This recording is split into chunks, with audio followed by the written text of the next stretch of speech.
Yes नासीरा सभी का पूरा देश बना रहा है, लेकिन आपने कई चीज़ों पर ध्यान रखा, खास करके कि संपन्नता और स्वतंत्रता और सुरक्षा सुरक्षा सबसे बड़ी है।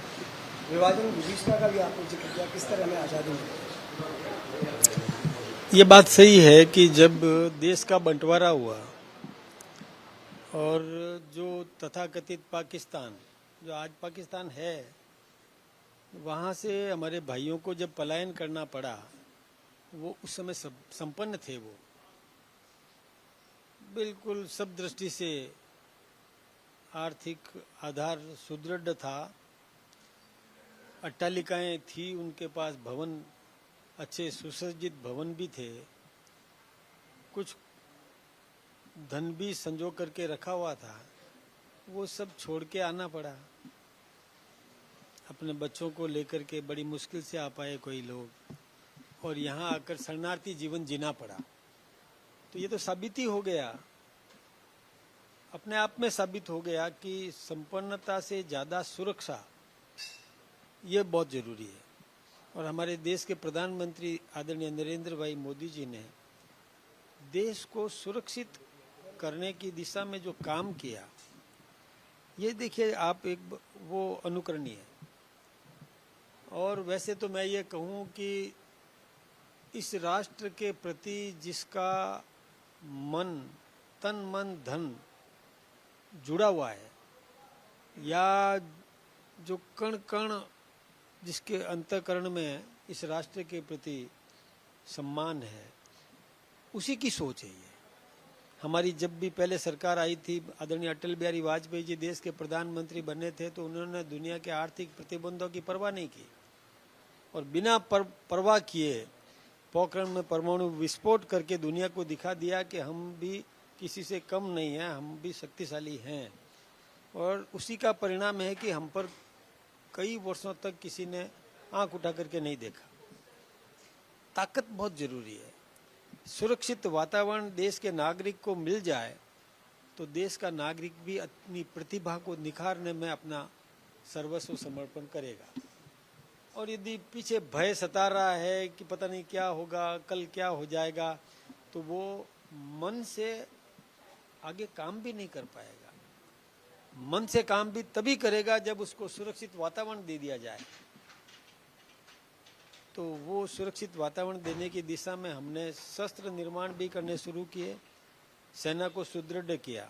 मैं आपको एक बात बताऊं, कल तो मैं चित्तौड़ में था, परसों मैं बाड़मेर था, और बाड़मेर में आप आश्चर्य करेंगे कि हमारे सैनिक ने, सेनाधिकारी ने अपनी गाड़ी में बिठाकर मुझे पाकिस्तान के बॉर्डर तक ले गया। वो मशीन गन लेकर के सामने तैयार खड़ा था, तो हमारे साथ 4 मशीन गन लिए हुए लोग साथ में गए, और वहाँ ले जा करके हमको दिखा दिया कि ये वो चौकी है, 0 लाइन। यानी कितना हौसला बढ़ा है हमारे सैनिकों का, हौसला बढ़ा है। यानी सीमा तक ले जाए, तारबंदी तक, तारबंदी जहाँ पर तारबंदी की हुई है वहाँ तक, और वो 0 का जो स्तूप बना हुआ होता है और जहाँ पर उसका बंकर बना हुआ होता है वहाँ तक ले जाए। ये सैनिकों का साहस कैसे आया?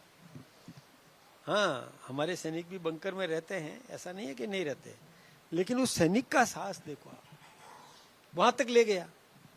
वो तान करके खड़ा था उधर, बिल्कुल वो यूं यूं बराबर देख रहा था, और इधर हमारे लोग जा रहे थे गाड़ी में, कार में, मतलब खुली जीप में। तो ये सुरक्षित वातावरण देने से उत्साहवर्धन होता है, आत्मबल पैदा होता है। सैनिक जिस शक्ति से सेना काम करती है, उसकी शक्ति आत्मबल से दुगुनी हो जाती है, कई गुना हो जाती है।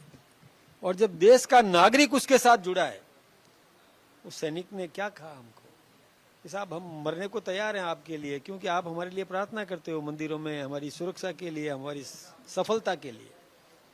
यानी सैनिक की सफलता के लिए, सैनिक की सुरक्षा के लिए हमारा आम नागरिक जब प्रार्थना करता है, ईश्वर से प्रार्थना करता है, तो वो सोचता है फिर इनके लिए क्यों नहीं मरूं, इनके लिए मैं सब कुछ न्यौछावर करने के लिए तैयार हूं। यह है आत्मबल।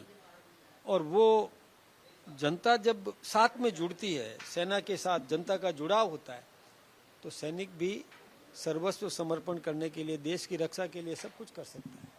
तो ये वातावरण किसने दिया? ये हमारे देश के वर्तमान नेतृत्व आदरणीय नरेंद्र मोदी जी ने दिया। तभी जाकर के और आज हमारी सेना सुसज्जित है, आधुनिक साजो सामान शस्त्र के साथ में तैयार खड़ी है। हमने ब्रह्मोस जैसे शस्त्र बना दिए जिसकी कोई मुकाबला नहीं है। अब मैंने देखा था बॉर्डर एरिया में कि वो एक पाकिस्तान की मिसाइल्स फ्यूज 22 फीट की मिसाइल खेतों में पड़ी थी, अनटारगेटेड एरिया, कोई लक्ष्य भेदने वाला नहीं। और हमारी सेना ने यहाँ बैठे बैठे 400 किलोमीटर दूर उसी स्थान पर पड़ोसी को नहीं मारा, जिसको मारना था उसी को मारा, लक्ष्य भेदा। ये कोई कम बात नहीं है। ऐसा सुसज्जित किया है, इससे देश सुरक्षित है। तो मैं आम जनता का आह्वान भी हम लोग करते हैं, मैं भी करता हूँ, हमारे नेतृत्व भी कर रहा है कि हमें एक रहना है, संगठित रहना है। और जब दो देशों के बीच में किसी भी प्रकार का टकराव हो तो नेतृत्व पर भरोसा करना बहुत जरूरी है। और जो ऐसे समय में विपक्ष की भाषा यानी विरोधी देश की भाषा बोलता है, उसमें राष्ट्रभक्ति का अभाव है, उसमें लाने की जरूरत है। तो ये घर घर तिरंगा लगाने का मतलब यही है कि हम में भी राष्ट्रभक्ति हो, हमारे विरोधियों में भी राष्ट्रभक्ति हो। वो राजनीतिक विरोधी है, कोई चिंता की बात नहीं, चुनाव आएंगे तो चुनाव लड़ लें आमने सामने, लेकिन राष्ट्रभक्ति मस्ट है। Nation first, next party and then we, I. I तो अब वो तो उन्होंने नाम में ही आई रखा है, मैं क्या करूं? ऐसा ये है ना, कांग्रेस आई, क्या ऐसा कुछ रखा है? तो मतलब मेरा कहने का मतलब है कि आई लास्ट, नेशन फर्स्ट, ये भावना पैदा